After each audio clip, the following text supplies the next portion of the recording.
Emotionally addiction വന്നിട്ട് നമുക്ക് വ്യക്തികളോട് addiction ഉണ്ടാകും. നമുക്ക് മദ്യപാനവും സ്മോക്കിങ്ങും മാത്രമൊന്നല്ല, വ്യക്തികളോടുള്ള അഡിക്ഷൻ, ഇവരുടെ സമയം, ഇവരുടെ സ്വപ്നങ്ങൾ, ഇവരുടെ ഇഷ്ടങ്ങൾ എല്ലാം അയാൾക്ക് വേണ്ടി ഞാൻ മാറ്റിവെച്ചു. ഇനി എനിക്ക് പറ്റില്ല അയാൾ. ഞാൻ പറയും, നിങ്ങളെന്തിനാ ഒരാൾക്ക് വേണ്ടി മാറ്റിവെക്കുന്നത്? നിങ്ങൾക്ക് നിങ്ങളെ ഇഷ്ടമാണോ? അങ്ങനെ ഒന്നും ഇല്ലെന്നാണ്, അതൊക്കെ പണ്ടേ പോയി. വീട്ടില് ഭാര്യ ഭർത്താവൊക്കെ അറിയാതെ പഠിച്ചിട്ട് രാത്രി ഉറങ്ങി കിടക്കുമ്പോൾ നന്നാക്കുന്നത് വഴി അങ്ങനെ നന്നാക്കി എത്രയോ ആൾക്കാരുണ്ട്. സീരിയസ്ലി. എന്താണ് റേക്കി? ഞാൻ അതിന് എന്ത് മറുപടിയാ കൊടുക്കുക? എന്നെ വിളിക്കുന്ന പലരും വിളിക്കുന്ന വശ്യം ചെയ്ത് കൊടുക്കുമോ എന്നൊക്കെ ചോദിച്ചിട്ടാ. അപ്പൊ എന്റെ ചോദ്യം, റേക്കി ഉപയോഗിച്ച് റിലേഷൻഷിപ്പിൽ ഉണ്ടാകുന്ന പ്രശ്നങ്ങൾ പരിഹരിക്കാൻ പറ്റുമോ? പറ്റും. പക്ഷേ അതിൽ എനിക്ക് കോംപ്ലിക്കേറ്റഡ് ആയിട്ട് തോന്നിയത് റിലേഷൻഷിപ്പ് ഹീലിംഗ് തന്നെയാണ്. കാരണം ഇവർ 5 വർഷം മുന്നേ ബ്രേക്കപ്പായി പോയ ആളെ തിരിച്ചുകൊണ്ട് വരണം, ഇവരുടെ ആവശ്യങ്ങളാണ്. അപ്പം ഞാൻ അവർ വേറെ ലൈഫ് നോക്കി പോയിട്ടുണ്ടാവും. മേ ബി അവർ ആ ലൈഫിൽ നല്ല രീതിയിൽ സക്സസ് ആയിട്ട് പോകണമെന്ന് അവരെ തിരിച്ചു പിടിച്ചിട്ട് ഇങ്ങോട്ട് കൊണ്ടുവരേണ്ട കാര്യമില്ല. അപ്പോൾ അത് പറഞ്ഞാൽ ഇവരെ അക്സെപ്റ്റ് ചെയ്യില്ല എന്നുള്ളതാണ് ഏറ്റവും വലിയ സങ്കടം. പറഞ്ഞാൽ കേൾക്കില്ല. അതേ സ്ഥാനത്ത് ഇപ്പോൾ സിബ്ലിങ്സ് തമ്മിലുള്ള റിലേഷൻഷിപ്പ്, അച്ഛനും മകനും തമ്മിലുള്ള പ്രശ്നങ്ങൾ, അല്ലെങ്കിൽ അമ്മയും മക്കളും തമ്മിൽ, അമ്മായിയമ്മയും മരുമകളും, ഇതൊക്കെ നമുക്ക് ഹീൽ ചെയ്യാൻ എളുപ്പമാണ്. പക്ഷേ ഈ ബ്രേക്കപ്പായി പോയത്, ഡിവോഴ്സ് ചെയ്തിട്ട് ഭാര്യ വേറെ കല്യാണം കഴിച്ചു, അവളെ ഇനി തിരിച്ചു കിട്ടാൻ വകുപ്പുണ്ടോ എന്ന് ചോദിച്ച ആൾക്കാരുണ്ട്. അപ്പോൾ അവർക്ക് ആ സോൾ കോൺട്രാക്റ്റ് കഴിഞ്ഞ് അവർ വേറെ സോൾ കോൺട്രാക്റ്റ് ഏർപ്പെട്ടു. പിന്നെ എന്തിനാ നമ്മൾ തിരിച്ചു വിളിക്കാൻ പോണേ? അപ്പം അത് കഴിഞ്ഞ്, അതായത് കംപ്ലീറ്റ് ആയ കർമ്മയുടെ പിന്നാലെ നമ്മൾ പോകണ്ട. അത് പറഞ്ഞാൽ കേൾക്കില്ല. ആളുകൾ അക്സെപ്റ്റ് ചെയ്തേ. ഞാൻ പറഞ്ഞ് മനസ്സിലാക്കും കുറേയൊക്കെ. ചിലവർ വിടാതെ 2-3 ദിവസം കൂടെ വിളിക്കും. അപ്പം എനിക്കറിയാം ഇതിനാണ്, അപ്പം ഞാൻ വലിയ റെസ്പോൺസ് കൊടുക്കില്ല. പക്ഷെ ചില ആളുകൾക്ക് പറഞ്ഞാൽ പെട്ടെന്ന് മനസ്സിലാവും. പിന്നെ ചില ആളുകൾ പെട്ടുപോണ ആൾക്കാരുണ്ട്. അതായത് ഇമോഷണലി അഡിക്ഷൻ വന്നിട്ട് നമുക്ക് വ്യക്തികളോട് അഡിക്ഷൻ ഉണ്ടാകും. നമുക്ക് മദ്യപാനവും സ്മോക്കിങ്ങും മാത്രമൊന്നല്ല, വ്യക്തികളോടുള്ള അഡിക്ഷൻ. ഇവർക്ക് നന്നായിട്ടറിയാം മറ്റേ ആൾ ഓപ്പോസിറ്റ് സൈഡിൽ നിന്നിട്ട് ചൂഷണം ചെയ്യുകയാണ്, പൈസ നന്നായിട്ട് മുതലാക്കുന്നുണ്ടാവും. അതുപോലെ ഇവരുടെ സ്വപ്നങ്ങളെയും ഇവരുടെ പ്രതീക്ഷകളെയൊക്കെ ചവിട്ടി മതിച്ചിട്ട് അതിൻ്റെ മുകളിൽ കൂടെ ആയിരിക്കും മറ്റേയാൾ ചവിട്ടാടം നടത്തുന്നുണ്ടാവും. ഇതൊക്കെ ഈ പുള്ളിക്കാരത്തിക്ക് അറിയായിരിക്കും. എന്നിട്ടും പറയും എനിക്ക് വിടാൻ പറ്റുന്നില്ല. അതായത് കൂടുതൽ ആണുങ്ങളല്ലേ സ്ത്രീകൾ ഇങ്ങനെ പറയുന്നു, വിടാൻ പറ്റുന്നില്ല. തെറ്റല്ലേ? അല്ല അല്ല അല്ല അല്ല, താങ്കൾ പറഞ്ഞത് പോലും പുള്ളിക്കാരി അങ്ങനെയായിരിക്കും എന്നാണ്. അല്ല, പുള്ളിക്കാരിയാണ് പറയുന്നത്. അതായത് ലേഡീസ് ആണ് എന്നെ വിളിച്ചിട്ട് പറയാ, ചേട്ടന് ഭയങ്കര ഞാൻ കണ്ടെടുത്തോളം പയ്യന്മാരാണ് ഇപ്പോ അങ്ങനെ. എന്നാലും എനിക്ക് കോൾസ് വന്നത് സ്ത്രീകളെടുത്ത ഉണ്ടേ, പുരുഷന്മാരില്ലാന്നല്ല, സ്ത്രീകൾ വല്ലാണ്ടങ്ങ്, അതായത് എല്ലാം അറിയാം. പുള്ളിക്കാരൻ മദ്യപിച്ച് വന്ന് അടിക്കുകയാണ്, ഇവരുടെ പൈസ.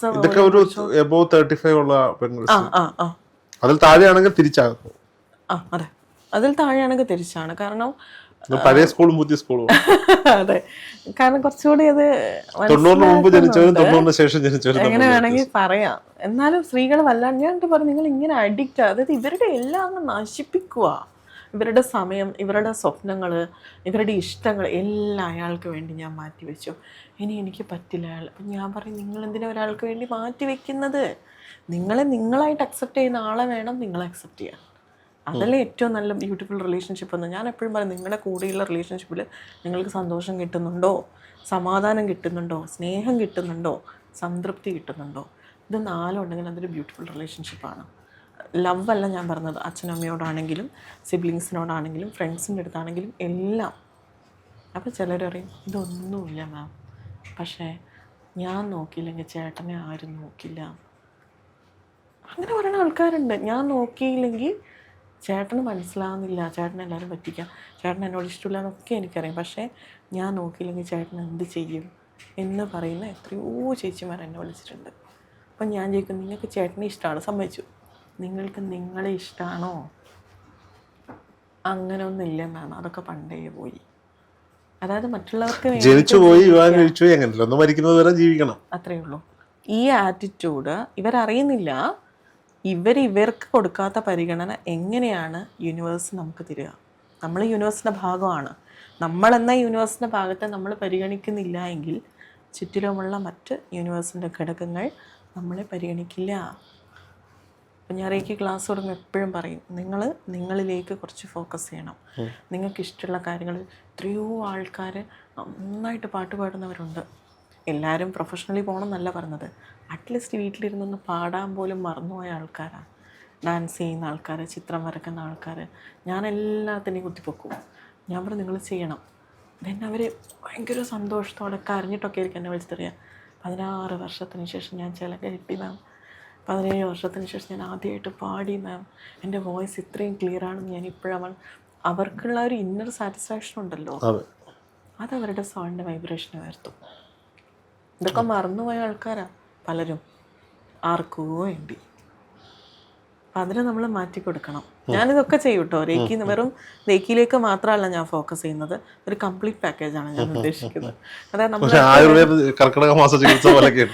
അല്ല, എൻ്റെ അടുത്ത് വരുന്നവർ ഏറ്റവും സന്തോഷിച്ചിട്ട് തിരിച്ചു പോകണം. ലാസ്റ്റ് ക്ലാസ്സിൽ മിക്ക സ്റ്റുഡൻസും കരഞ്ഞുകൊണ്ടാണ് എൻ്റെ അടുത്ത് ടാറ്റ പറയാം. അതായത് ഈ നോക്കി ഓൺലൈനിൽ തന്നെയാണോ? എല്ലാം സൂമിലാണ് ഞാൻ കൊടുക്കുന്നത്. ലാസ്റ്റ് ക്ലാസ്സെങ്കിലും ഒന്ന് ഒരു എല്ലാവരും വിളിച്ചു കൂട്ടി ഒരു അങ്ങനെയൊക്കെ ആക്കിയാൽ ഒരു രസകരമായിരിക്കില്ലേ? ലാസ്റ്റ് ക്ലാസ് എന്ന് പറഞ്ഞാൽ ജസ്റ്റ് ഞാനൊരു ഡൗട്ട് ക്ലിയറിംഗ് സെഷൻ കൊടുക്കും, മെഡിറ്റേഷൻ ഒക്കെ ഒന്ന് പഠിപ്പിച്ചു കൊടുക്കും. ഈ സൂമിൽ എൻ്റെ ഒരു ചോദ്യമാണ്, അതിന്റെ ഒരു ഫീല് വേറെയാണല്ലോ, ഒരു ചെറിയൊരു ഓഡിറ്റോറിയം ഒക്കെ എടുത്ത് എല്ലാവരും കൂടെ വിളിച്ച് ടീച്ചറെ പറയുന്നുണ്ട് എല്ലാവരും. പക്ഷെ എന്താ വെച്ചാൽ എനിക്ക് അബ്രോഡിൽ ഒരുപാട് സ്റ്റുഡൻസ് ഉണ്ട്, അപ്പം അവർക്ക് വരാൻ പറ്റിയെന്ന് വരില്ല. പിന്നെ പലരും ഈ പറഞ്ഞ പോലെ പാരൻസ് അറിയാണ്ട് പഠിക്കുന്നവരുണ്ട്, വൈഫ് അറിയാണ്ട് പഠിക്കുന്നവരുണ്ട്, ഹസ്ബൻഡ് അറിയാണ്ട് പഠിക്കുന്നവരുണ്ട്. അപ്പം അങ്ങനത്തെ പ്രശ്നങ്ങളൊക്കെ ഉണ്ടാകുമ്പോൾ എനിക്ക് അത്ര വാശി പിടിക്കാൻ പറ്റില്ല. ഞാൻ കുറച്ച് അയഞ്ഞിട്ടുള്ള വേണ്ടാത്ത വാശിയൊന്നുമില്ല. അപ്പം അവരങ്ങനെ ചെയ്യുന്നത്. ജയ ജയ ജയ സിനിമയിൽ മറ്റേ യൂട്യൂബിൽ നോക്കി ബോക്സിങ് പഠിച്ചിട്ട് വരുന്ന പോലെയാണ് ചില ചേച്ചിമാരും ചേട്ടന്മാരും ഒക്കെ വീട്ടില് ഭാര്യ ഭർത്താവും ഒക്കെ അറിയാതെ പഠിച്ചിട്ട് രാത്രി ഉറങ്ങി കിടക്കുമ്പോൾ നന്നാക്കുന്ന ഒരു വഴിയുണ്ട്. അങ്ങനെ നന്നാക്കി എത്രയോ ആൾക്കാരുണ്ട്, സീരിയസ്ലി. അങ്ങനെ നന്നാക്കിയിട്ട് അവരുടെ ലൈഫ് സക്സസ് ആയ എത്രയോ സ്റ്റുഡൻസ് ഉണ്ട് എനിക്ക്. ഞാൻ ഈ അടുത്തിടയിൽ എൻ്റെ ഒരു സുഹൃത്ത് പഞ്ചായത്ത് പ്രസിഡൻ്റായിട്ടുള്ളൊരു പഞ്ചായത്ത് ഓഫീസിൽ പോയി. അവിടെ ചെന്നപ്പം അവിടുത്തെ എന്നോട് അദ്ദേഹം പറഞ്ഞു, എടാ പഞ്ചായത്ത് സെക്രട്ടറി എന്നൊക്കെ പറയുന്ന വലിയ പോസ്റ്റാണല്ലോ, പഞ്ചായത്ത് സെക്രട്ടറി നിന്നെ കാണാൻ എല്ലാം കാണുമോ? അപ്പം പിള്ളേർ നമ്മുടെ വീഡിയോ ഒക്കെ കാണുന്ന ആളാണ്. അപ്പോൾ എന്നോട് പറഞ്ഞു, ഒരു എനിക്ക് റേക്ക് പഠിച്ചാൽ കൊള്ളാമെന്നുണ്ട്, നല്ല ഞാൻ സാറൊക്കെ നമ്മുടെ ചാനൽ കാണുമോ? അല്ലേ കാണും എന്ന് പറഞ്ഞു. അപ്പോൾ ഞാൻ തിരിച്ചിറങ്ങി വന്നപ്പോൾ പ്രസിഡന്റ് ചോദിച്ചു, എന്തിനും ഞാൻ റേക്ക് പഠിക്കാൻ. പുള്ളി ചോദിച്ചത്, എന്താണ് ഈ റേക്ക്? സ്വാഭാവികമായും ഇതിനെക്കുറിച്ച് അറിയാത്ത സാധാരണക്കാരായ ആളുകൾ ചോദിക്കുന്നത് എന്താണ് റേക്കി? ഞാൻ അതിന് എന്ത് മറുപടിയാ കൊടുക്കുക? സിമ്പിളായിട്ട് പറയാം, നമ്മൾ ഈ പ്രാപഞ്ചിക പറയണ്ട. ഈ യൂണിവേഴ്സിൽ ഒരു കോസ്മിക് എനർജി, അതായത് ഒരു സുപ്രീം പവർ ഉണ്ട്. ആ സുപ്രീം പവറിനെ ദീക്ഷ എടുത്ത ആളുകളിലൂടെ, അതായത് ആ എനർജി കണക്ട് ചെയ്യുന്നതാണ് ദീക്ഷ. ആ ആളുകളിലൂടെ അവരെ ചാനലൈസ് ചെയ്തിട്ട് അവരിലൂടെ ആ എനർജി സ്പ്രെഡ് ചെയ്ത് മറ്റുള്ളവർക്ക് ഉണ്ടാകുന്ന രോഗങ്ങളെയും ദുരിതങ്ങളെയും സാമ്പത്തിക പ്രശ്നങ്ങളെയും റിലേഷൻഷിപ്പിനെയൊക്കെ നമുക്ക് ആ എനർജി കൊടുത്തിട്ട് അതിനെ ക്ലിയർ ആക്കാൻ പറ്റുന്നൊരു പ്രോസസ്സ്, ഒരു ചികിത്സാ രീതി. ഏറ്റവും സിമ്പിളായിട്ട് പറഞ്ഞു. ചോദ്യങ്ങൾ അതിൽ പലത് ബാക്കി കിടക്കും. സാധാരണക്കാരോട് ചോദിച്ചാൽ എനർജിയോ അതെങ്ങനെ എടുക്കാൻ പറ്റുക? അതെ, അത് നമ്മുടെ എല്ലാവരുടെയും ഉള്ളിൽ ആ കോസ്മിക് എനർജി ഉണ്ട്, പക്ഷെ നമുക്കത് റിയലൈസ് ചെയ്യാൻ പറ്റുന്നില്ല എന്നുള്ളതാണ്. നമ്മളെല്ലാവരും പറയും ഈശ്വരൻ നമ്മളിൽ തന്നെയാണ്. ഞാനതിന് പറഞ്ഞ മറുപടി എന്താണെന്നറിയാം, നിങ്ങൾക്കൊന്നും പറഞ്ഞാൽ മനസ്സിലാകത്തില്ല, വേറെ അങ്ങനെയല്ല, നമ്മുടെ എല്ലാവരുടെയും ഉള്ളിൽ ആ എനർജി ഉണ്ട്. ഇപ്പം റേക്കി പഠിച്ചാലും ഇല്ലെങ്കിലും നമുക്കൊരു മുറിവ് വന്നാൽ മുറിവ് ഹീലാവും. വിത്തൗട്ട് മെഡിസിൻ ആണെങ്കിലും അത് ഹീലാവും. അത് നമ്മുടെ ഉള്ളിലൊരു ഹീലിംഗ് പവർ ഉള്ളതും ഉണ്ടാവും. നമ്മൾ ചില കാര്യങ്ങൾ നമ്മൾ പറയും, എനിക്കൊരിക്കലും അത് മറക്കാൻ പറ്റില്ല, അല്ലെങ്കിൽ അവനില്ലാണ്ട് എനിക്ക് ജീവിക്കാൻ പറ്റില്ല, അവളില്ലാണ്ട് നമ്മൾ ജീവിക്കുന്നില്ലേ? ഉണ്ട്, ഇഷ്ടം പോലെ ആൾക്കാർ. അതൊക്കെ ആ ഒരു ടൈം പീരീഡിൽ ഫീൽ ചെയ്യും. അതുണ്ടാവും, നമ്മുടെ സബ് കോൺഷ്യസ് മൈൻഡിൽ അകപ്പെട്ടു പോയ ഇമോഷൻസിന്റെ കണികകൾ അവിടെ ഉണ്ടാവും. അതല്ലാണ്ട് നമ്മളെല്ലാവരും ഹീലാവുന്നുണ്ട്. അത് യൂണിവേഴ്സിൻ്റെ ഒരു ഭാവമാണ്, ഒരു ഘടകമാണ് നമ്മൾ ഹീലാവാന്ന് പറയുന്നത്. കാരണം നമ്മളെല്ലാം ചേർന്നതാണ് യൂണിവേഴ്സ് എന്ന് പറയുന്നത്, അല്ലേ? അപ്പം അതിലുള്ള ആ സുപ്രീം പവറിനെ ദീക്ഷ എടുത്ത ആളുകളാകുമ്പോൾ അതിനെ ഉദ്ദേശിക്കുന്ന സമയത്ത് കയ്യിൽ വിളിക്കാൻ പറ്റും. കയ്യിൽ നിന്ന് മാത്രമല്ല, നമുക്കതിനെ റിസീവ് ചെയ്ത് മറ്റൊരാളിലേക്ക് എത്തിക്കാൻ നമ്മളൊരു മാധ്യമമായിട്ട് മാറുകയാണ് ചെയ്യുന്നത്. അപ്പോൾ എനർജിക്കുള്ള ഏറ്റവും വലിയ ഗുണം എന്താണെന്ന് വെച്ചാൽ ഇതിന് ബാരിയേഴ്സ് ഇല്ല, തടസ്സങ്ങളില്ല. ഒരു ഹീലർ എന്ത് ചിന്തിക്കുന്നു അതനുസരിച്ചിട്ട് ആ എനർജി സെൻഡ് ആവും. അത് എന്തിലേക്കും എവിടേക്കും.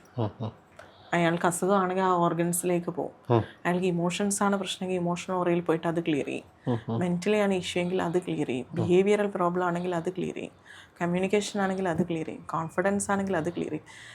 ഈവൻ ഫൈനാൻഷ്യൽ ആണെങ്കിൽ അത്, കരിയർ വൈസ് ആണെങ്കിൽ അത്. ഇനി നാളെ ഒരു ഇൻ്റർവ്യൂവിന് പോകണം, ആ ഇൻ്റർവ്യൂ സക്സസ് ആക്കണമെന്നുണ്ടെങ്കിൽ അതിലേക്ക് നമുക്ക് റേക്ക് കൊടുക്കാൻ പറ്റും. ഫ്യൂച്ചർ അത് അങ്ങനെയൊക്കെ ചെയ്യാം. അതൊരു കോൺഫിഡൻസ് നൽകലല്ലേ? എങ്ങനെ? ഇതൊരു കോൺഫിഡൻസ് നൽകലല്ലേ? എങ്ങനെ കോൺഫിഡൻസ്? ഞാൻ ഹീൽ ചെയ്തിട്ടുണ്ട്, ധൈര്യമായി പൊക്കോളൂ, ഓക്കെയാണ്. അറിയാത്ത ആൾക്കാരാണെങ്കിലോ, ഇപ്പോൾ ഒരു മകൻ ഇൻ്റർവ്യൂവിന് പോകണം, അമ്മയാണ് എന്നെ വിളിച്ചിട്ട് പറയുന്നത് എൻ്റെ മോന് നാളെ ഇൻ്റർവ്യൂ ആണ്, അവന് ഇതിനെ പറ്റിയിട്ടൊന്നല്ല, അവൻ വേറെ രാജ്യത്താണല്ലെങ്കിൽ ഞാൻ വേറെ രാജ്യത്താണ്, മാം ഒന്ന് ഹീൽ എന്ന് വെച്ചാൽ നമ്മൾ ചെയ്തു കൊടുക്കുന്നില്ലേ? ആൾ അറിയണ പോലും ഇല്ലല്ലോ. ഫോട്ടോ വേണ്ടേ? ഫോട്ടോ ഇല്ലാത്ത പേരറിയാത്ത ആൾക്ക് ഞാൻ ഹീലിംഗ് കൊടുത്തിട്ടുണ്ട്. ഓക്കെ. അതെന്താണെന്നറിയോ, വിനോദ് സാർ വളരെ രസകരമായിട്ട് പറയും, ഈ അയക്കണ കത്തിന് അഡ്രസ്സ് വേണ്ട. അതായത് ഇത് അഡ്രസ്സ് ഇല്ലാണ്ട് അവിടെ എത്തിക്കോളും എന്ന് പറഞ്ഞാൽ, അതായത് ഹീലറിനറിയാം ആ സമയത്ത് എവിടെ ഇരിക്കുന്ന ആളായിക്കോട്ടെ, ആരാണോ ഈ സമയത്ത് ആ എനർജി റിസീവ് ചെയ്യാൻ യൂണിവേഴ്സ് തിരഞ്ഞെടുക്കപ്പെട്ടത്, ആ ആളിലേക്ക് എനർജി സെൻഡ് ആയിട്ട് ഇൻറ്റൻറ്റ് ചെയ്താൽ അയാളിലേക്ക് കൃത്യമായിട്ട് എത്തും. ഓക്കെ. അയാളുടെ പേരറിയണമെന്നില്ല. ഞാനൊരു സംശയം ചോദിക്കട്ടെ. ആളുകൾക്ക് പ്രശ്നങ്ങൾ വരുന്നത്, രോഗങ്ങൾ വരുന്നതൊക്കെ കർമ്മദോഷം കൊണ്ടാണ് എന്ന് പറഞ്ഞു വെക്കുന്ന പല ആളുകളും. മുൻജന്മ പാപകർമ്മങ്ങൾ, മുൻജന്മദോഷങ്ങൾ. അപ്പോൾ സ്വാഭാവികമായി ആ കർമ്മയെ നമ്മൾ മാറ്റുകയല്ലേ. അപ്പോൾ ഒരാൾക്ക് സാമ്പത്തികമായി ഉണ്ടാകുന്ന ബുദ്ധിമുട്ട് അത് നമ്മൾ റേക്കി ഹീലിങ്ങിലൂടെ മാറ്റിക്കൊടുക്കും. അത് വന്നു ചേർന്നിരിക്കുന്നത് അദ്ദേഹത്തിന്റെ കർമ്മദോഷം കൊണ്ടാണെന്ന് വെച്ചു.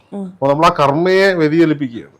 സ്വാഭാവികമായിട്ടും അതിൽ നിന്നുണ്ടാകുന്ന ഒരു തിരിച്ചടിയില്ലേ, ആ തിരിച്ചടി ഹീലർക്ക് കിട്ടും, ആർക്ക് കിട്ടും? ഹീലർക്ക് കിട്ടില്ല എന്ന് മാത്രമല്ല, ഹീലർ പ്രൊട്ടക്ഷൻ ഇടും. ആ എനർജി നമ്മൾ കൺവേർട്ട് ചെയ്ത് അതിൻ്റെ ഫോം ചേഞ്ച് ചെയ്യാണ് ചെയ്യുന്നത്. പലർക്കുള്ള സംശയം കേട്ടോ ഇത്, എല്ലാവരും ചോദിക്കുന്നത്. എൻ്റെ ഫസ്റ്റ് ക്ലാസ്സിന് എൻ്റെ സ്റ്റുഡൻസ് അടക്കം ചോദിക്കും, മാം ഈ ചെയ്യുന്നത് നമുക്ക് തിരിച്ചടിക്കില്ലേ, ഇത് നമ്മൾ എങ്ങോട്ടാ കൊണ്ടുപോയി കളയേണ്ട, ഈ നമ്മൾ എടുക്കുന്ന നെഗറ്റിവിറ്റി എങ്ങോട്ടാ ചേഞ്ച് ചെയ്ത് വിടുക അതിൻ്റെ ഫോമിനെ. ഇവിടെയുള്ള എനർജി ഒന്നിനും ഫുൾ സ്റ്റോപ്പില്ല ഇല്ലേ. ഇന്ന് നമ്മൾ കഴിക്കുന്ന ഭക്ഷണം മണ്ണായി മാറുന്നു, വീണ്ടും അത് ഫലങ്ങളായി നമ്മളിലേക്ക്. ഇതിങ്ങനൊരു സർക്കിളാണ് അല്ലേ. എനർജി എന്ന് പറയുന്ന ഒരു സർക്കിളാണ്. അതുപോലെ തന്നെയാണ് നെഗറ്റീവ് എനർജിയും കർമ്മയും എല്ലാം. ഇന്നത്തെ എൻ്റെ ചിന്തയാണ് നാളത്തെ എൻ്റെ കർമ്മ എന്ന് പറയുന്നത്. സോ അതിങ്ങനെ ഡൈവേർട്ട് ചെയ്യുന്നതിനനുസരിച്ചിട്ട് അതിൻ്റെ ഫോം ഞാൻ ചേഞ്ച് ചെയ്തുകൊണ്ടേയിരിക്കുകയാണ്. അപ്പം ഒരാളിൽ നിന്ന് എടുക്കുന്ന നെഗറ്റിവിറ്റീസിനെ ഏറ്റവും നല്ല ലവ് ആൻഡ് ലൈറ്റ് എനർജി ആയിട്ട്, പോസിറ്റീവ് എനർജി ആയിട്ട് കൺവേർട്ട് ചെയ്ത് യൂണിവേഴ്സിലേക്ക് മാറ്റുന്നുള്ളൂ. ഒരു ഹീലർ ഇൻറ്റൻറ്റ് ചെയ്ത് അതിനെ കൺവേർട്ട് ചെയ്ത് വിടുമ്പോൾ ആ കർമ്മ അവിടെ ഇല്ലാതാവുകയും ചെയ്യും, നമ്മൾ റിസീവ് ചെയ്യുന്നില്ല, അവർ ഹീലാവുകയും ചെയ്യും. ഇതൊക്കെ നമ്മൾ കൃത്യമായിട്ട് പഠിപ്പിക്കണം കേട്ടോ. ഒരു ടീച്ചർ കൃത്യമായിട്ട് പഠിപ്പിക്കണം. പിന്നെ പല ടീച്ചേഴ്സും പറയും നിങ്ങൾ ഹീൽ ചെയ്യേണ്ട. നേരത്തെ രോഹിതനോട് ചോദിച്ച ചോദ്യത്തിൻ്റെ ഉത്തരം, അതായത് നിങ്ങൾക്ക് വരുന്ന ക്ലയൻസിനെ മറ്റേ ആ പേടിയുള്ള കുറേ പേരുണ്ട് കേട്ടോ. എനിക്ക് ആ പേടിയില്ല, ഞാൻ അതുകൊണ്ട് തന്നെ കൃത്യമായിട്ട് ഇവരോട് പറഞ്ഞു കൊടുക്കും, നിങ്ങൾ ധൈര്യമായിട്ട് ഹീൽ ചെയ്തോ. നിങ്ങളുടെ അടുത്ത് ആ എനർജി വന്നിട്ടുണ്ടെങ്കിൽ അതൊരു നിയോഗമാണ്. നിങ്ങൾ പഠിക്കണം. ഒരു വിദ്യ പഠിക്കുമ്പോൾ അതിൻ്റെ എല്ലാം കൃത്യമായിട്ട് നിങ്ങൾ പഠിക്കണം. അപ്പം ഞാൻ അവർക്ക് പറഞ്ഞു കൊടുക്കും എന്താണ്, എങ്ങനെയാണ് ചെയ്യുക, എങ്ങനെ അതിനെ കൺവേർട്ട് ചെയ്ത് വിടണം പറഞ്ഞു കൊടുക്കും. ഈ റേക്കി ഹീലർമാരൊക്കെ ഒരു സ്പിരിച്വൽ പേഴ്സൺ പരിവേഷമുള്ള ആളുകളാണോ? എല്ലാവരും അങ്ങനെയാണെന്നൊന്നും താങ്കൾ ആ പാതയിലൂടെ ഇങ്ങനെ പോകണമെന്ന് വേണമെങ്കിൽ പറയാം. അതൊരു ഡേഞ്ചർ സിറ്റുവേഷൻ. ഡേഞ്ചർ എന്ന് ഉദ്ദേശിക്കുന്നത് ഒരു സ്പിരിച്വൽ ആവുക എന്ന് പറയുമ്പോൾ എൻ്റെ സംശയമല്ല കേട്ടോ. സ്പിരിച്വൽ ആവുക എന്ന് പറയുമ്പം ആളുകളുടെ മനസ്സിലേക്ക് വരുന്ന എന്താ, കുടുംബമൊക്കെ മാറ്റി നിർത്തി കൂടുതൽ ഇമ്പോർട്ടൻ്റ് ആയി ഭജനയും ജപവും ഒക്കെ ആയിട്ട് പോകും, ഭക്തി. ആളുകളൊരു തെറ്റിദ്ധാരണ. ഇപ്പോൾ കഴിഞ്ഞ ദിവസം എന്നോടൊരാൾ ചോദിച്ചു, നീ വീഡിയോ ഒക്കെ ചെയ്ത് താടിയൊക്കെ വളർത്തി സ്വാമിയാവാനുള്ള പരിപാടിയാണോ? ഞാൻ ഇന്നലെ ഒരു ആയുർവേദ ട്രീറ്റ്മെൻറ്റ് പോകട്ടെ ഡോക്ടറെ കാണുമ്പോൾ ഡോക്ടർ ചാനൽ ഇങ്ങനെ നോക്കിയിട്ട്, നിങ്ങൾ ഈ സ്പിരിച്വൽ പേഴ്സൺസൊക്കെ കള്ളം പറയാൻ പാടില്ല കേട്ടോ. അപ്പോൾ ഞാൻ കള്ളം ഡോക്ടറോട് എന്തോ പറഞ്ഞതിൻ്റെ പ്രശ്നമാണ് ഡോക്ടർ പറഞ്ഞത്. അപ്പോൾ ഞാൻ പറഞ്ഞു, ഞാൻ സ്പിരിച്വൽ പേഴ്സൺ ഒന്നുമല്ല, ഞാനിത് 4 പേരിലേക്ക് എത്തിക്കുന്ന ഒരു മീഡിയേറ്റർ മാത്രമാണ് എന്ന് പറഞ്ഞു. അപ്പോൾ താങ്കളോട് ഞാൻ ചോദിച്ചപ്പോൾ താങ്കൾ പറഞ്ഞ പതുക്കെ ആ പാഴത്തിലേക്ക് പോവാം. അതിലിങ്ങനെ പോകുന്നുണ്ട്, ഇതിൻ്റെ കൂടെ അതും കൂടെ ഉണ്ട്. പക്ഷെ എല്ലാവരുടെയും ഒരു തെറ്റിദ്ധാരണയാണ് സ്പിരിച്വാലിറ്റിയിൽ വന്നാൽ ഫാമിലി ഉണ്ടാവില്ല. ഞാൻ മതം പറയില്ല, എന്നാലും പറയാണ്, ഹിന്ദുസിൻ്റെ ഇടയിൽ നമ്മൾ 24 hours അല്ലെ എപ്പോഴും ധ്യാനത്തിലിരിക്കുന്നത് മഹാദേവനാണ് അല്ലേ. ഞാൻ നല്ല ഒന്നാം തരം ശിവഭക്തയാണ്. ഞാൻ 24 മണിക്കൂർ പ്രാർത്ഥിച്ചുകൊണ്ടിരിക്കുന്ന ഒരാളാണ്. എന്ത് ചെയ്യുമ്പോൾ എൻ്റെ ഉള്ളിൽ ആ ഒരു കണക്ഷൻ അത് എപ്പോഴും ഉണ്ടാവും. എൻ്റെ വീട്ടിൽ വന്നപ്പോൾ കണ്ടിട്ടുണ്ട്. എൻ്റെ വീട്ടിൻ്റെ സെൻട്രൽ ഹാളിൽ പോലും ഭഗവാനാണ് ഇരിക്കുന്നത്. അപ്പം എപ്പോഴും ധ്യാനത്തിലിരിക്കുന്ന ആ ഭഗവാനാണ് ഹിന്ദു മിത്തോളജിയിൽ നമ്മളെല്ലാവരും പറയും ഏറ്റവും നല്ല ഗൃഹസ്ഥനായിരിക്കുന്നതും ഏറ്റവും നന്നായിട്ട് പ്രണയിക്കുന്നതും. ഏറ്റവും നല്ല കാമുകനും ഏറ്റവും നല്ല ഭർത്താവും. എങ്ങനെ പോസിബിൾ ആവുന്നു? ഇത് രണ്ടും നമുക്ക് ഒരുമിച്ച് മുന്നോട്ട് കൊണ്ടുപോകാൻ പറ്റും. ശ്രമിച്ചാൽ മതി, അത്രയേ ഉള്ളൂ.